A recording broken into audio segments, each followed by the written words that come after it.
অবশ্যই ভালো বোধ করছি, কিন্তু অনেকগুলা প্রশ্ন আমার মনে আমাকে খুব ব্যথিত করছে। তবে সবার আগে আমি ধন্যবাদ দিতে চাই এই ইন্টারিম গভর্নমেন্টকে। আপনারা সবাই জানেন অতীতে যে যেটুকুন জুডিশিয়ারির জন্য অর্জিত হয়েছে সব কেয়ারটেকার গভর্নমেন্ট আমলে। এটা অনেকের কাছে খারাপ লাগলেও এই সত্যটা আমাকে বলতে হবে। এবং এই যে আজকে সচিবালয় গঠন হলো, যেটা দীর্ঘদিনের জুডিশিয়ারি না, সারা দেশের মানুষের আকাঙ্ক্ষা।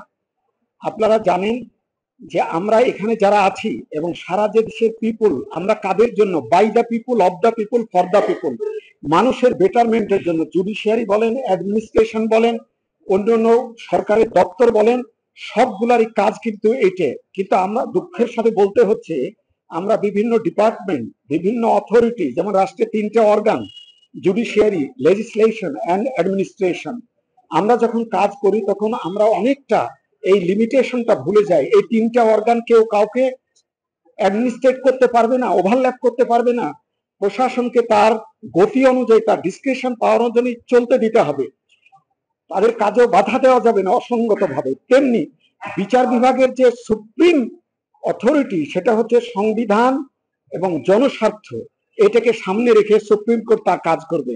জনকল্যাণে সুপ্রিম কোর্ট, এটা কোনো প্রতিষ্ঠান, এটা মিল ফ্যাক্টরি নাই, একটা জনগণের সেবা প্রদানের একটা প্রতিষ্ঠান। বিচার বিভাগে আপনার জানেন সংবিধানে 122 ছিল দীর্ঘদিন, আজ 54 বছর। সেখানে বলা আছে state shall ensure the separation of judiciary from the executive organ of the government by state. তো এটা আমি যদি প্রশ্ন করি আপনাকে পাল্টা, যে এই 54 বছরে এই সেপারেশন কেন হলো না? সংবিধানের এই আর্টিকেলটা কেন লোককে ভোলানোর জন্য, না বাতকাবাতেতে রাখা হলো? সুদীজন, পলিটিক্যাল এবং অন্যান্য অর্গানের যারা আছেন বিজ্ঞজন, তারা কেন এটা নিয়ে ভাবলেন না? কেন একটা পেশাজীবী সংগঠনকে এগিয়ে আসতে হলো? তারপরও আমি এই সরকারকে প্রথমেই বলেছি, ধন্যবাদ দিচ্ছি যে আমাদের জুডিশিয়াল সেপারেশন হয়েছে, যদিও পরিপূর্ণ নয়। তারপরও আজকে অধ্যাদেশ হওয়াতে আমি খুবই আনন্দ বোধ করছি, কারণ অধ্যাদেশে দীর্ঘদিনের সাধারণ জনগণ, সাংবাদিক, পিপুলের স্বার্থেই তো আমরা জুডিশিয়াল ইন্ডিপেন্ডেন্ট চেয়েছি। একজন বিচারক যদি ফরমাইশি জাজমেন্ট লেখেন, যে কথা আপনারা সবসময় বলে থাকেন, তাহলে জনস্বার্থ কি ইনশিওর হলো? হলো না।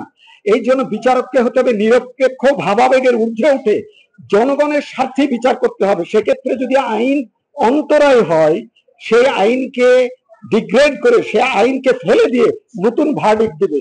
এবং সারা দুনিয়াতে যে আমাদের আইন আছে, সবার চেয়ে বড় আইন হচ্ছে জাজ মেড ল, মানে কমন ল। আমাদের দেশে একটা উদাহরণ দিয়ে শেষ করি, আমাদের দেশে নারী শিশু নির্যাতন মামলায় অনেক মিথ্যা মামলা হয়, অনেক ধারা, এগুলো আপোষযোগ্য নয়। এই মাই লর্ড জাস্টিস এনায়েতুর রহিম, তার জাজমেন্টে 2জন জাজ এই রিসেন্টলি বলে দিলেন যে না, এখন থেকে এই ধারাগুলা কম্পেন্ডেবল, আপোষ করতে হবে। আইনের কথা আইনের কেতাবে রইল, কিন্তু সুপ্রিম কোর্টের ভার্ডিক্ট অনুযায়ী সারা দেশের বিচার বিভাগ এটা আপোষযোগ্য করে নিল। তেমনি ভাবে এনআই অ্যাক্টের মামলা করার ক্ষেত্রে আগে সেশন জাজ ছিল, একজন মাই লর্ড আমাদের বলে দিলেন যে না, এখন সেশন জাজ মিনস অ্যাডিশনাল সেশন জাজ অলসো। পরের দিন লক্ষ লক্ষ মামলা ত্বরিত বিচারের লক্ষ্যে ওই আমাদের যেটাকে জয়েন্ট ডিস্ট্রিক্ট জাজ বলছেন, অ্যাডিশনাল বা অ্যাসিস্ট্যান্ট সেশন জাজ, সেখানে গেছে। ফলে এখানে কিছুটা জনস্বার্থ ইনশিওর হয়েছে। তেমনি জুডিশিয়ারিকে যদি পৃথক কর্ম পরিবেশ না দেওয়া হয়, জনগণের জন্য যদি জামিন বলেন, রায় বলেন, মৃত্যুদণ্ড বলেন, আর জমি জমার বা ফান্ডামেন্টাল রাইটের বিচার বলেন, এটা নিরপেক্ষভাবে কোনো প্রভাব ছাড়া, কোনো ইন্টারফেয়ার ছাড়া করতে হবে। কিন্তু 54 বছরে আমরা দেখেছি এটা নানান ক্ষেত্রে সম্ভব হয়নি। কারণটা কি আপনারা জানেন? এই বিষয়ে সবচেয়ে ভাবা উচিত পলিটিক্যাল অথরিটি, যারা রাজনীতি করে তাদের।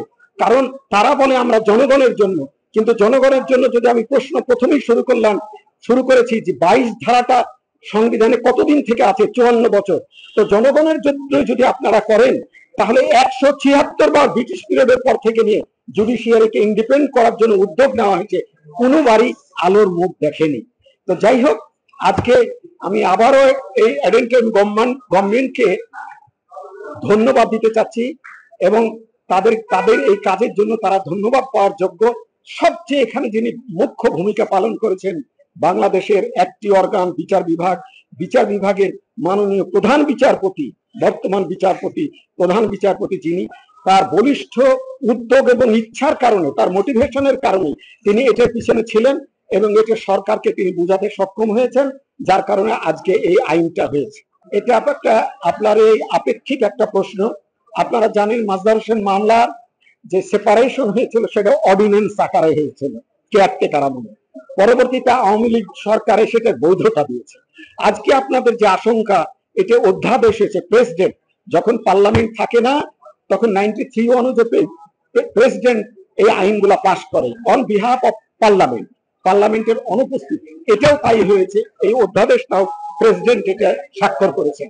এখন এইটা পরবর্তী যারা পলিটিক্যাল গভর্নমেন্ট, আপনারা যেটা যে প্রশ্ন করেছেন, আমার মনে হয় জুডিশিয়ারির স্বার্থে, দেশের স্বার্থে, বিচার বিভাগের নিরপেক্ষতা এবং স্বাধীনতা নিশ্চিত করার স্বার্থে তারা এটাকে বৈধতা দিবে বলে আমি দৃঢ় বিশ্বাস করি।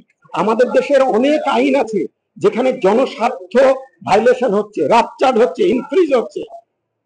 তো এটা কে দেখছে? এখন বিচার বিভাগ দেখছে। আপনাকে আমি প্রথমেই বলেছি, বিচার বিভাগ যখন কোনো আইন জনস্বার্থের পরিপন্থী হয়, আর্টিকেল 102 অনুযায়ী সেই আইনকে আলটা ভাইরাস কনস্টিটিউশন করে এবং সেখানে সুপ্রিমেসি অফ জুডিশিয়ারি, পার্লামেন্ট আইন পাশ করবে, পার্লামেন্ট আইন পাশ করার একক মালিক সরকার, এটা দেখবে প্রত্যেকটা সরকারের পার্লামেন্ট। কিন্তু ওই আইনটা যদি জনস্বার্থের পরিপন্থী হয়, জনস্বার্থ ইনশিওর না করে, তাহলে বিচার বিভাগের অবভিয়াস ডিউটি হচ্ছে যে সেটাকে ডিক্লেয়ার করা যে এটা জনস্বার্থের পরিপন্থী। এটাকে আমরা আলটা ভাইরাস টু দ্য কনস্টিটিউশন বলি। যাই হোক না কেন, জনস্বার্থ হতে হবে। বিচার বিভাগ বড় নয়, সরকার বড় নয়, লেজিসলেশন বড় নয়, বড় হচ্ছে জনগণ, যার জন্য স্টেট এই জনস্বার্থের প্রত্যেকটা ফান্ডামেন্টাল রাইট যাতে কার্যকরী হয়, তারা যেন সঠিক বিচার পায়, এটা আমাদের সব অর্গানকে দেখা উচিত। স্টেটের, আমি শুরুতেই বলেছি, একটা স্টেটের 3টে organ: administration, legislation and judiciary.